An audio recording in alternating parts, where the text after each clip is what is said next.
This government does not torture people. You know, we stick to U.S. law and our international obligations. In hindsight, do you think any of those tactics that were used against Khalid Sheikh Mohammed and others went too far? I don't. And on KSM, one of those tactics, of course, widely reported was waterboarding, and that seems to be a tactic we no longer use. Even that, you think, was appropriate? I do.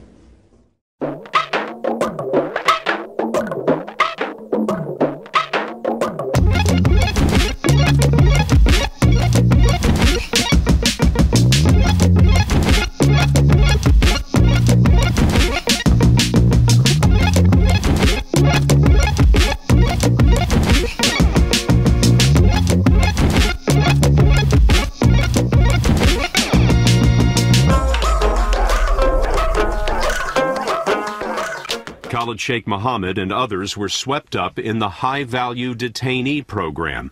Secret prisons like this were set up, and several suspects were questioned under new so-called enhanced interrogation techniques, said to include sleep deprivation, extreme cold, and waterboarding.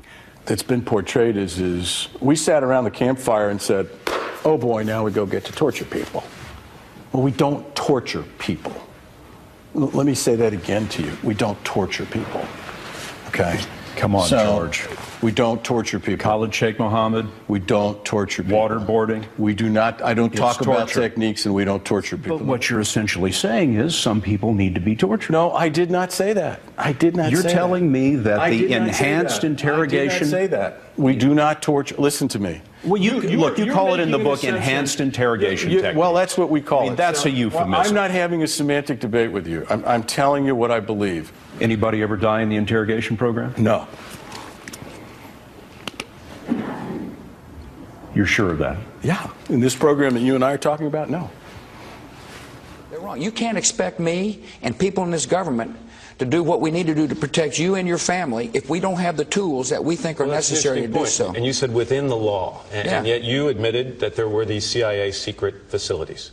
Okay. So what? Why is that not within the law? The head of Amnesty International says secret sites are against international law. Well, we just disagree with him. At some point, Mr. President, if techniques, these alternative techniques are used, I'm not going to ask you to specifically say about them, but if they are used, are you at all concerned that at some point, even if you get results, there's a blurring the lines of between ourselves and the people we're trying to protect us against?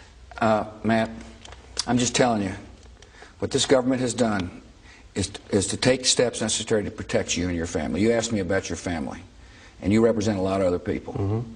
And the best information we can get is from people we take off the battlefield so we can act on it, so we can stop plots before they happen.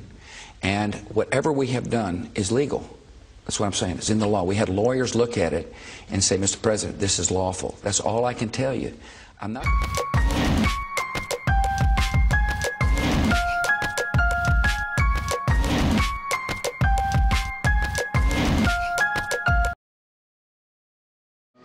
The Washington Post reported that, quote, the Vice President's lawyer, referring to you, I believe, advocated what was considered the memo's most radical claim, that the President may authorize any interrogation method even if it crosses the line into torture, unquote.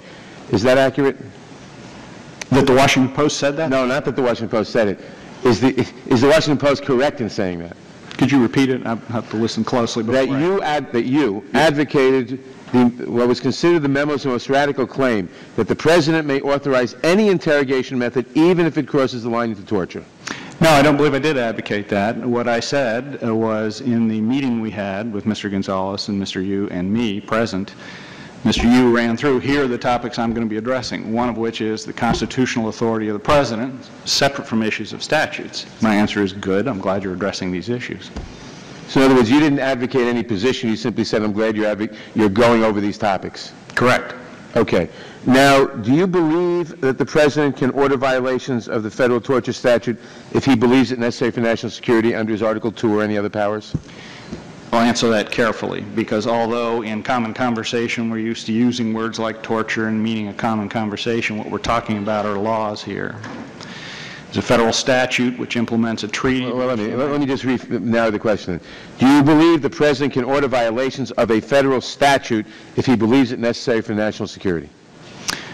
As a general proposition, no. I qualify with as a general proposition because I think we all agree. In fact, there was testimony here, and I think some of the members of this committee agreed, that facts matter for lawyers in rendering opinions, and I wouldn't render a legal opinion in the absence. I wouldn't render one to the committee. Well, when do you believe that the President is justified in violating a statute? And you're assuming a fact, not an evidence. I didn't say I did believe that. You said under certain circumstances. No, I said reserving the fact that you need to have facts in order to render legal opinions. Are there any set of facts? Excuse me. As we said, is there any set of facts, Mr. Chairman? Is there any set of rendering legal opinions? Is there any set of facts that would justify the President in violating a statute? I'm not going to answer a legal opinion on every imaginable set of facts any human being could think of, Mr. Chairman. Do you believe that the torture, never mind how you define it, assume it's torture. Do you believe that torture of a restrained detainee could be allowed under a theory of self-defense or necessity? I haven't expressed an opinion on that, Mr. Chairman. You have not expressed an opinion. Do you have such an opinion? I haven't researched the issue myself. I've relied on opinions on the subject issued by the Department of Justice.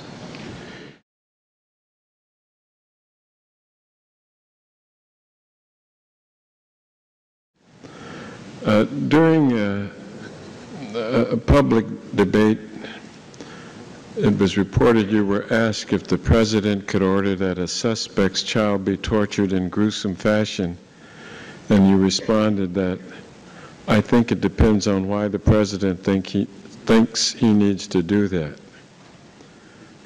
Is that accurate?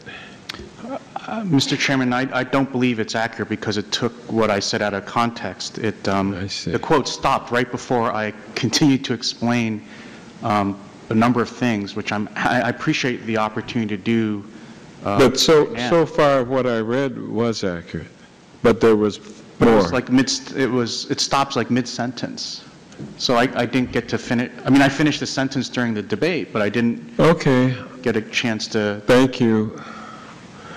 Is there anything, Professor Yu, that the President could not order to be done to a suspect if he believed it necessary for national defense? Well, Mr. Chairman, I think that goes back to the quote you just read, because... No, I'm just asking you the question. Maybe it does or doesn't, but what do you think? I think it's the same question that I was asked. Well, what's the answer? First, can I make clear I'm not talking about... You don't have to make anything clear. Just answer the question, counsel. I just want to make sure I'm not saying anything. You don't have to worry about not saying. Just answer the question. Okay. My thinking right now... Yes, right now. Okay, my thinking right now... This moment. Yes. This moment, Mr. Chairman, is that, first, the question you're posing... What is the answer? Mr. Chairman, I'm not trying to make you... I get it. Okay. Let me answer the... I will answer the question. No, you're wasting my time. Look, counsel, we've all practiced law. Hold it. Could the President order a suspect buried alive? Mr. Chairman, I don't think that I have ever... I'm asking you that. Given the advice that the President could bury somebody alive. I didn't ask you if you ever gave him advice. I asked you, do you think the President could order a suspect buried alive? Mr. Chairman, my view right now is that I don't think a President would, no American President would ever have to order that or feel it necessary to order that.